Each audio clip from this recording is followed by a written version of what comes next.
So Jack, why don't we just start at the top? So what's kind of going on in the world as far as power and the demands that'll be on, or the needs for power over, let's say, the next 50 years, globally and then in the United States?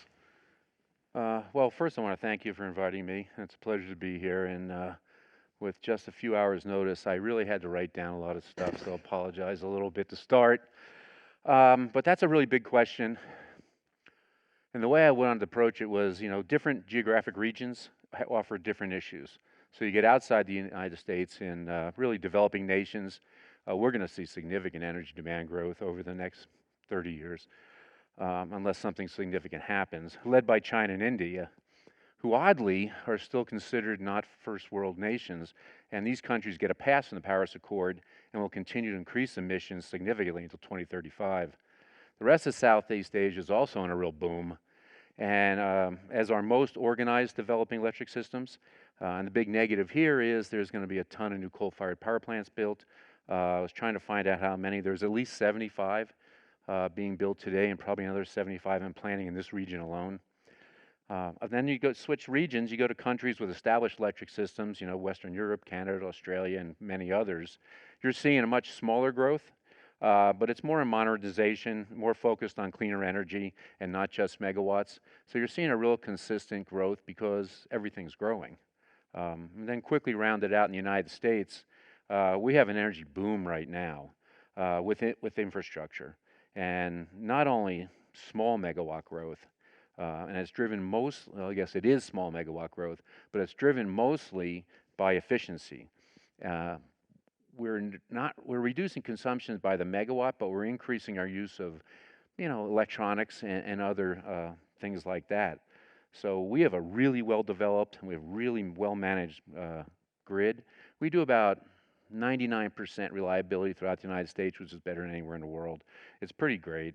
And the key for us has been efficiency. You guys all know, everybody has 10 phones plugged in, 20 computers, and you use less electricity today than you did, in 1975. An example I gave you was the refrigerator. I mean, you could be anywhere in your house when I was a kid, and when that refrigerator turned on, boom, you knew. I mean, and so it itself took more energy than all the components we have today. So we're actually taking advantage of the electric system, using more and more, but actually consuming less. Um, so our real per capita usage today is down from 40 years ago. This is like emerging countries, including China, India, tremendous energy needs. Tremendous. Oh, they're, yeah, off the charts. And, a lot of the places like Africa and maybe South America and other places that have big population areas, they don't have the the financial capability to develop really fast. And even if they do get them from US TDA, USAID, the European banks, JICA from Japan, they still don't have the people that have a good enough income to pay for the infrastructure they build. So that's going to delay them. The organized ones I'm talking about are, Eastern Europe. Those guys have their act together. They're really smart. So they're building at a pretty good rate. Hungary wanted to build coal plants, and there's a big push, obviously, globally, to do less. And I think in many places like the U.S., we're retiring coal like there's no tomorrow. And I don't think that'll be in the U.S. That'll be it. Our emissions are going to continue to go down, but worldwide, that's not true. So Unfortunately. yeah, unfortunately. So what are the major sources of power? Where can you get power from? I don't know the actual numbers on who's number one, but coal, natural gas, nuclear, wind, solar, hydro, geothermal, biomass, batteries. A lot of people still use oil. And there's a lot of other small different technologies, but those are really the big ones. I would say, coal, natural gas, nuclear, and hydro are the four big ones. And then there's three dimensions I would like to talk to you about on each of those. First is cost. Oh, I yeah. guess per kilowatt hour is kind of a common. And then where they are today and where those curves are heading. The second would be reliability, and then the third would be environmental impact. So why don't we just cover, let's say, the top 4 or 5 of those on cost. All right, cost is really tough, and I'm going to tell you all right now that to quote costs is almost impossible because you don't know what everybody publishes that's built into these costs. So when somebody says 2 cents a kilowatt hour or 8 cents a kilowatt hour, they're not always talking about the same thing. So I did this morning, and I got up, found some costs that some people had given me, and these are relatively correct in a relative manner. And I tried to get them into dollars per megawatt. So right now we're installing natural gas at about 800, geothermal at about 3,000, wind at a 1.7 million, and that one's not working out in my head right now because when I did the conversion, which I'll do in a minute, so I have that one maybe wrong. And solar's about 880 to $1 million a million watts. So that really That's relates. per megawatt, not Yeah, kilowatt. Okay. that's per megawatt. Okay. But when I tried to do the math this morning, it came out with delivered to the grid 3 cents for natural gas, 9 for geothermal, 6 to 7 for wind, 4 cents for solar. Battery's really high, but I got that in a per hour one, so I ran out of time. I wasn't able to do it. What was coal? I didn't tell you, Cole. Oh. Coal's probably in the 3 cents. The coal's 3 cents. Yeah, Natural gas is 3 but cents. because it's particularly now most of the bad plants are the ones before We'll get to 1975. that later. Yeah, okay. Okay. All right. So coal's 3 cents, natural gas 3 cents. Nuclear, what's it running? Well, nuclear, there are no new ones for hydro and nuclear, but nuclear when running is probably 6 or 7. Hydro's really cheap. It's probably 1. 1 cent? Yeah, Solar, you said was 4 cents? I said that. I like numbers. Now, Geothermal? I got one more comment here. Okay, There's geothermal's. there's Hang on a ITCs, second. PTCs, state subsidies are hard to determine. I don't know where they fit. We're going to come back to that too. Okay. Geothermal is 9 cents? Yeah, And then biomass, I don't know where biomass is. It'd be higher. too small anyway, right? Yeah. Wind, what's wind running? Wind's at about 6 or 7, and we can actually get wind today onto the grid without subsidy Okay. in a lot of places, because even though in Idaho and some of the states pay a very reasonably low cost per kilowatt hour, you've got California and Chicago and New York and Massachusetts that pay really high costs. So if you can get outside of them, like here in Idaho, we ship our wind to them and make a nice chunk of money. We ship all our hydro to California too. I think Idaho Power does. So I cut you off, but on subsidies, were you saying that is the solar 4 cents with subsidies or I don't- without subsidies? I'm going to say it's without, Without, okay. but it's probably got some in it. It definitely has some in it, because there's a lot of different subsidies out there that we're not all privy to, and it's a really unique and We are sophisticated. not privy to. What's that mean? Well, because we don't know what's inside of when the governor or somebody says we're going to give you 2.3 cents if, and there's a lot of small print, right? Okay, got it. And so not everybody gets the same. And some people, because how they invest, some of like private equity firms come in and they throw big cash out in front, so they get a little benefit on investment tax, and then they get production tax, and then they get a state subsidy. Not all states subsidize, but a lot do. So you have all that, and not everybody can qualify for all of it. That's why you do see a lot of the big private equity firms today participating in some of the bigger developments. I think all of them today. Pretty much a guaranteed return, I understand, on those projects, right? There is. I mean, you get a PPA to start with it, right? So in the old days, it used to be pretty clean. If you could get a PPA for 8 cents and sell it back to utility for 11, you made a lot of money. We say what a PPA is? Did I Oh, a miss power that? purchase agreement. Okay, great. Sorry. We're learning fast here. Yeah. So let's switch to reliability. Talk about. I'll walk you through them if it's okay. Sure. What's the reliability of coal? Excellent. I mean, it's been around for 75 years. I mean, we have 75-year plants that work. You have maintenance.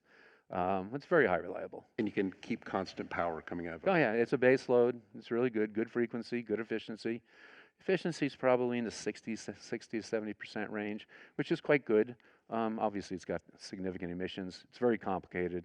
It's expensive to build. But once it's up and going, it's a good resource. Yeah, and I want to hit environmentals Yeah, after we it's hit the these. environmental So- part's different. So natural gas, Oh, reliability. it's extremely reliable. I mean, you can push the button and start it sometimes if they're small enough. Gas is readily available. Again, going back to the emissions, it's 60% less than coal. You can build one in 18 months instead of 3 years. It's got a lot going for it. Nuclear reliability. Oh, well, it's excellent reliability. I mean, you only hear about the things that go wrong, and there's 104 in the United States. I think there's a couple 250 in the world, And, we can only really talk about 5 or 6 over the last 50 years or 60 years. So it's very reliable. It has issues with waste. A lot of places like France, they vitrify it, so they burn it twice and then they put it in glass, encapsulate it. So their waste is much smaller than ours. Problem with burning it twice is you end up with like weapons grade plutonium, which is bad. How about wind reliability? Well, if it's in a windy spot, it's really reliable. So what happened in the beginning here in the U.S., and probably everywhere, it is everywhere. I've been in Europe a ton. They gave so many good credits that the people are putting wind turbines up everywhere. Well, it doesn't blow all the time. So if you now go back as we're smarter and put them in Wyoming and Iowa and places that make a ton of sense offshore, you can pretty much count on it based on the charts of the NOAA over the last 50 years when you're going to have your curve for wind. So it's good. I like wind. Yeah. But I guess it is dependent on wind. So Yeah. if wind stops, power stops. Yeah. But I mean, if you look at like you go to West Texas and the wind blows there at 3 miles an hour or greater 99% of the time. Okay, well, 1%'s like 35 days, right? So 35 days, well, it's not good. 35 days, you have no power. Oh, oh, that's bad. Yeah, no, you need 99.9. Oh, okay. That's right. Yeah, Working the that's what I decimal was saying places. earlier. Is the United States reliability is well over 99. Nobody else in the world can get that high. So I mean, none of us accept 4-hour blackouts, except California. Very We patient just people. don't tolerate it. Yeah. Where Okay. other places in the world, they just go, okay, it's pretty cool. If we got to wait 2 hours, we're good. How about solar reliability? So, I mean, again, it's as long as you have sun, right? The problem with solar, it's reliable. If you install it correctly, you will get it at DC. You got to convert it, but you only get it for 10 hours a day, and it's not like this. It's kind of a curve like this, and the clouds come over, and you can lose 10%, 15%, 20%. It's very difficult to integrate into the grid at utility scale. Very difficult, but reliability, it's good. I mean, you can count on it. Without a doubt. That sounds actually like a big deal. I mean, if you had It is a power big deal. and it dropped 15% because a cloud came over. It's good for engineering firms, though, Dave, Oh. because we have to then have static power compensators and other really cool electronic equipment that balances out the loads all the time. Capacitors, So there's a lot resistors, of extra costs when you put it in. huge capacitors, huge resistors, kind of thing. It's smarter than that. Okay. Yeah, that's the way we would have done it years ago. We would have just built a bunch of cap banks and just banged them on, banged them off. But today the control systems are much more sophisticated. Great. It's smoother. How about hydro reliability? As long as you have water. Okay. Yeah. I mean, if you don't have snow, you get less, right? Oh yeah. Oh, that's right. Yeah. Yeah. That would be a problem. So you don't have rain. I mean, we're doing a geothermal in Ethiopia right now, where the 2 dams that are near us, they're big, beautiful dams, but they have no water. So they have no power. The United States does a good job of. The 1 cent assumes there's water. Well, it doesn't matter how much water. Again, that's pretty much how much it costs to get out. So you're getting 1 cent for 1 megawatt or 1 cent for 1 gigawatt. Got it. Yeah. How about geothermal reliability? It's good. We've been doing it for about the United States, maybe 50 years. California geysers. One of the issues with it is high maintenance, a lot of contaminants in it. The newer geothermal plants that are being built today are more sophisticated. They have better materials, like silver contacts, so they don't corrode. But it's very good. I mean, the cost of geothermal is the issue of just doing the drilling. But once you get it up and running, you've got free fuel for 40 years or more. I assume both hydro and geothermal are very location specific. You don't have Yes. the flexibility of natural gas or Yes. solar. Yeah, you can pipe the gas to wherever you want it, right? So let's talk about the environmental impact of these different sources. Coal. China's building lots of plants. India's building lots of plants. Yeah, and not only that, all of Southeast Asia, Cambodia, Vietnam, because that's the resource they have. They feel like they have to provide energy in order for their economies to grow, and it's the easiest one for them to utilize right now. I do think over time, and I think China's proven it now, is with LNG facilities becoming more competitive, liquefied natural gas, you'll be able to ship gas to these places and they'll be able to use gas, which will considerably lower the emissions. Unlike the United States or Western Europe and places, they also aren't building the cleanest coal plants. I was going to ask you about it. Is there a clean version of a coal plant versus a dirty version? Or is there clean coal out of the There's a ground? whole lot of versions. We have a clean coal one we've tried. It didn't work so great. It was just too expensive to build. We do carbon sequestration and stuff. It works, but it really isn't economical at the time. Because what's really happening now with coal outside the United States, it's easy to get. I was in West Virginia not too long ago, and we did a big power line there, and you used to drive down it through it, and there'd be big coal things there piled up, and now they're all gone because the administration, there was a 1960s law that says you couldn't export because it was for security. Then we can now export coal, so we're selling more coal now than burning. We're not burning it here. We're We're giving getting to others to which go really, burn. from a global standpoint, isn't. That's a good. No, it's not so good. Not so good. All right. How about natural gas, environmental impact? It has, NOx, SOx, CO2. It's a 50%, maybe 60% reduction from coal. It has some methane leaks. Those are the bad things. The good things is it burns waste cleaner. Our emissions in the U.S. have gone down dramatically in the last 10 years because we've changed at least 65% of the coal plants that left. 65% was gas, right? And so, and the other 35%, maybe 15 is efficiency. That's a huge reduction. So they're a nice step to, developing something that's cleaner. Let's talk about stuff. Let's keep going then. Nuclear. Hit it a little bit. What's the environmental impact of nuclear? Just the waste and the potential of a failure. There aren't very many failures.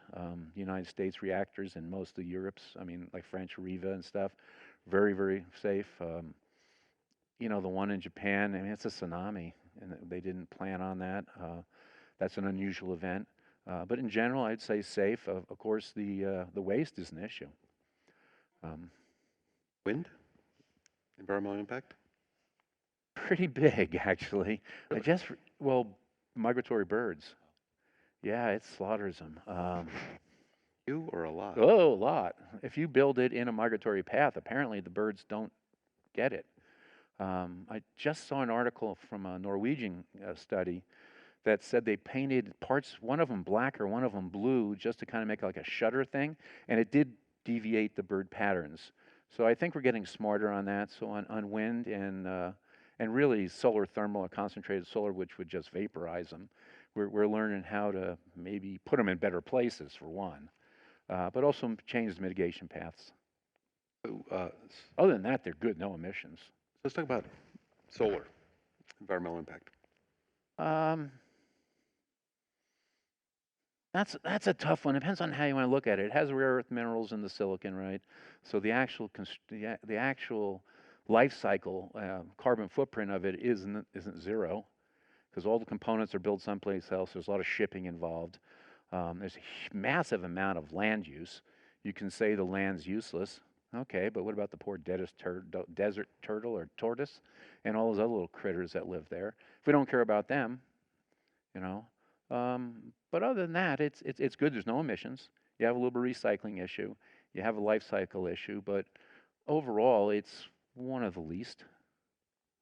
A 20-year life on most But of well, them? we don't really know.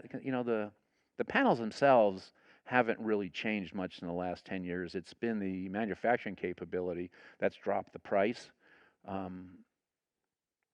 Yeah, well, I think 20 years. It degrades. Anything in the UV will degrade over time. So if you had 100 megawatts 10 years ago, you might have 90 now. I don't know the exact numbers. And I'm sure it's different everywhere because you have different stuff blowing on it. You have different angles to the sun. But it definitely degrades. I would say 20 was, I don't know what they're saying today on the sales. For a long time it was 15. They're probably saying 25 because they have to compete with things like turbines for the wind. Those things can go 50 years. The blades are what deteriorate on those. How about hydro, environmental impact? Huge, I guess. Well, obviously you have to dam a river So all the critters and the people that live in the pond behind it get affected. Migratory fish, which we were talking about earlier, um, it's big, and it's also a really booming industry today outside the U.S. because it delivers really great flexibility with respect to on and off and clean power. So you have to absorb the environmental impact from day one and figure it out. And if you feel like you can do that, it's a great resource. That particular topic at the end. Geothermal environmental impact? Well, I guess if you suck the hot water out too fast, you deplete a natural resource. So you have to be smart on how you um, manage your resource. And the emissions, depending on where you are in the world, you got to make sure you clean them out. A lot of geothermal, as everybody knows, is high sulfur content. So you got to take the sulfur out. Not all places are that way.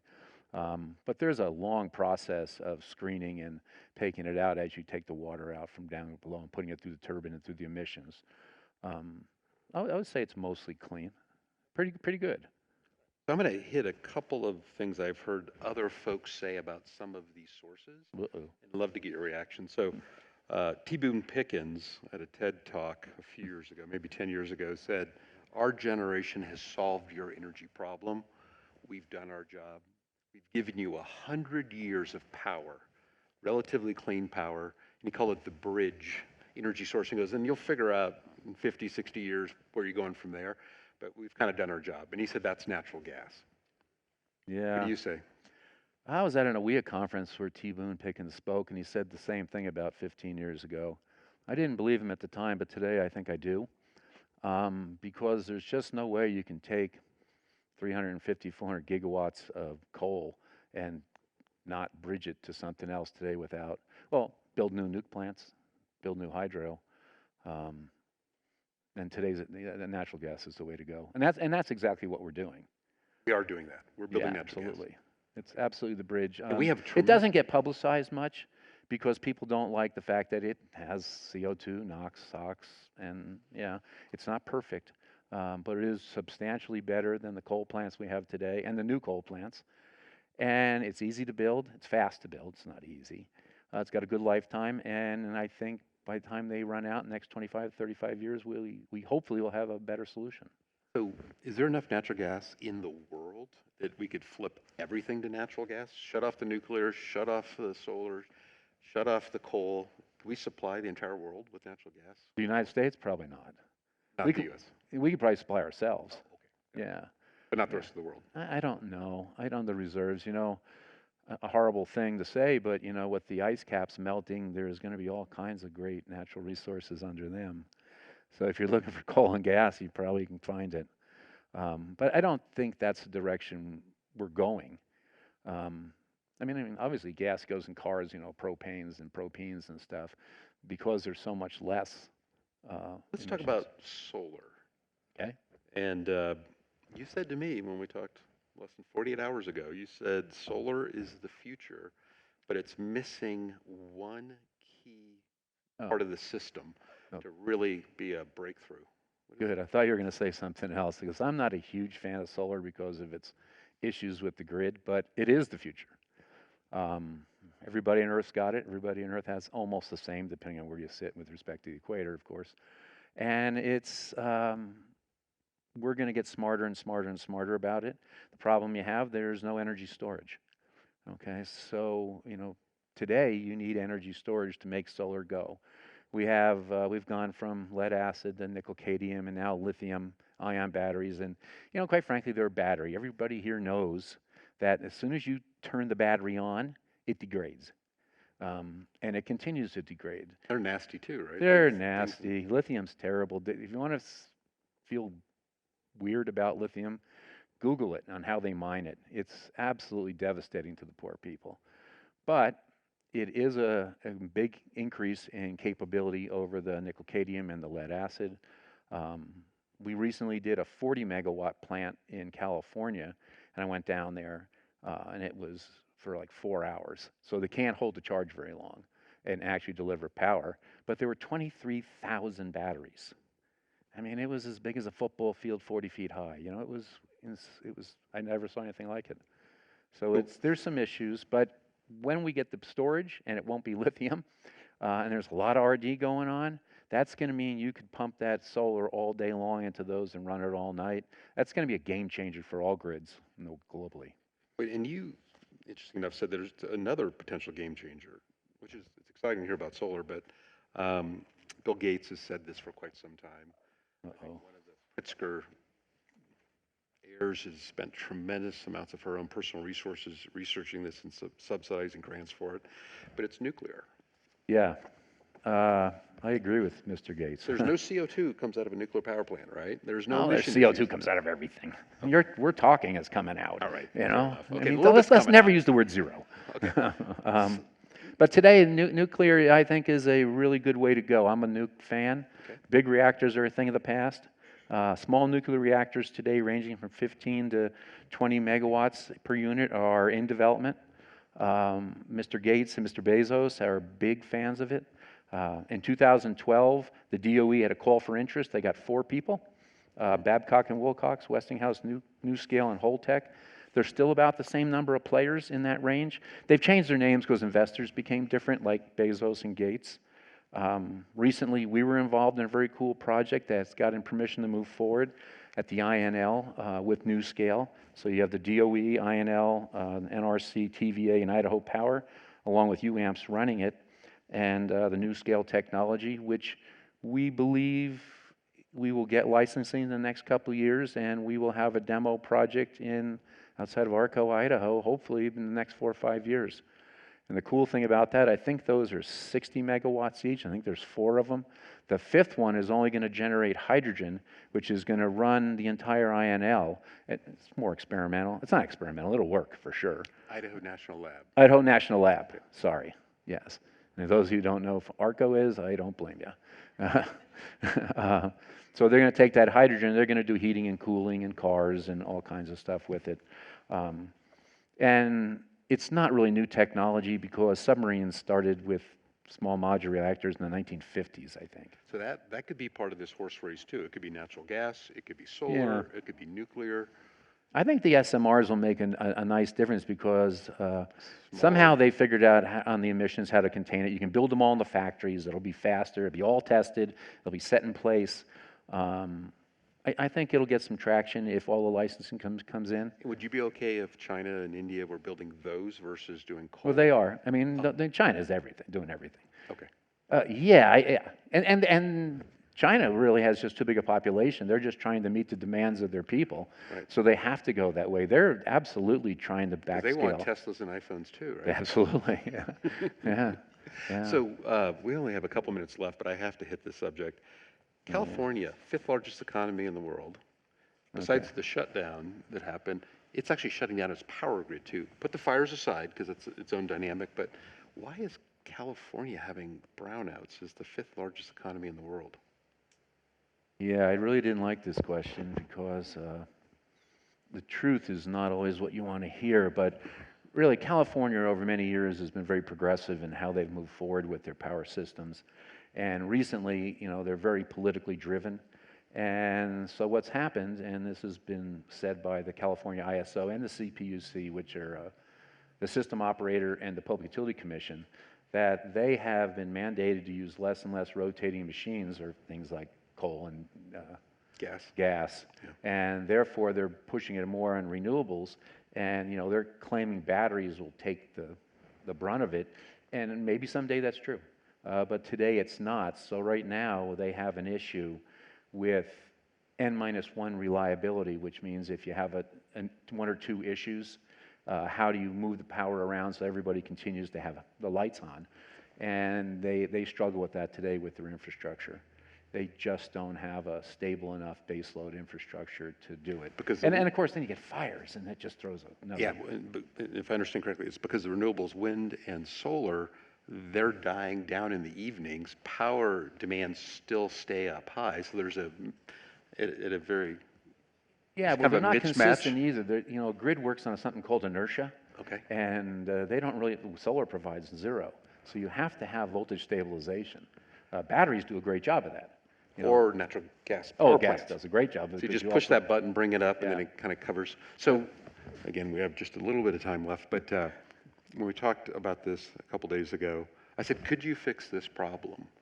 And you kind of surprised me. It appears like it'd be pretty easy to fix Yeah, you build. for about $6 billion and in 18 to 24 months. Yeah, don't quote me on the price. Okay, $10 billion. But it wouldn't be hard to fix. No, you'd have to just build some more combined cycle plants that are larger and strategically located. And would you say it was about a dozen of these natural gas? Maybe I'd have to get professional help on that one, but But directionally, we could close the gap. oh yeah, Okay, so it's, build two, you close the gap. so this is not. So our future really is not brownouts. We don't have to think of the U.S. as being a country that's going to have brownouts in the future. We can those problems Well, if all you can. keep following the same protocol as New York's trying to go that way, and Massachusetts, yeah, if you don't keep a strong strategic grid, you know, with inertia on it all the time, you then have to go to things like microgrids and smaller things that are really expensive and tougher to accomplish.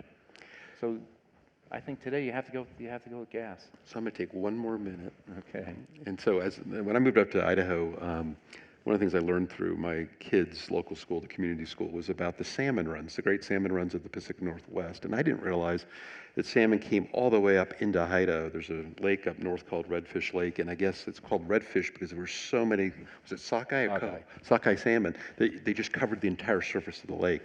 This year we had how many come up? 19? Last year we had 17. This year we're hoping for quite a bit more. 200? 300? Yeah. Instead of 2 million. But what I didn't understand is not only is it just wonderful to have the fish coming up, it was actually something that fed a lot of the wildlife. But more importantly, it brought nutrients and protein from the Pacific Ocean deep into the United States, and that would actually nourish the trees, the fauna, everything else too. And we basically broke that nutrient pump. It brought, I don't know, tons and tons and tons of nutrients out of the ocean up. So yes, good for fishing, good for the animals, but also it was very good for the kind of, I guess, the health of the Northwest. Yeah, the whole ecosystem.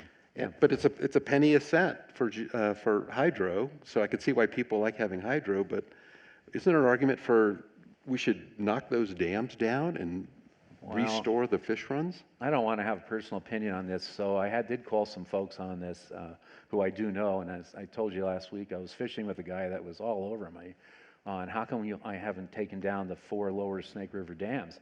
Well, oddly, I don't have anything to say about it. But I did call some people, BPA, Corps of Engineers, who are the ones that are pro dams, and they have 3,000 megawatts, so it's not insignificant, that people need, and it can't be replaced by wind and solar. That's their opinion, which I think is true. It's voltage stabilization, which is really important. Has minimal CO2, and if you want to replace them, you're going to have to go with natural gas, which increases the CO2. It's flexible, so it's really great, so it really helps you get more out of your intermittent wind and solar, which is true. And they say 90% of the fish make it past, which it seems very unlikely. Yeah, that doesn't sound right. And the biggest one the guy had was there would be significant toxins would be released during the removal, and they would do more damage. I don't know if that's true. The pro-fish people, so I called one of the environmental companies that was working on it, they say the power is not needed, but California no longer has a massive off-taker. That might be true. I don't know that one. Renewables, wind and solar, can take up the power loss. That's probably not true because you can't do it locally and you can't do the voltage stabilization with them. And the fish obviously were impacted. So I haven't had enough time to really investigate the take the dams down side, but their arguments aren't very good. For keeping the dams. No, for getting rid of them. Oh, okay. Okay. They need to Other than the sympathetic vote of the ecosystem and all that, right? Okay. They need to be able to prove that taking the dams down, everything remains the same, and we get the fish back. Okay. I That's think. great. I like that. Okay. Help them get a better argument. How's that sound, Jack? All right. Well, I want to thank Jack Hand for jumping in here and giving us a very interesting talk this morning with less than 48 hours notice. All right. Thank you, Jack. Dave, and sorry about the 4 minutes over.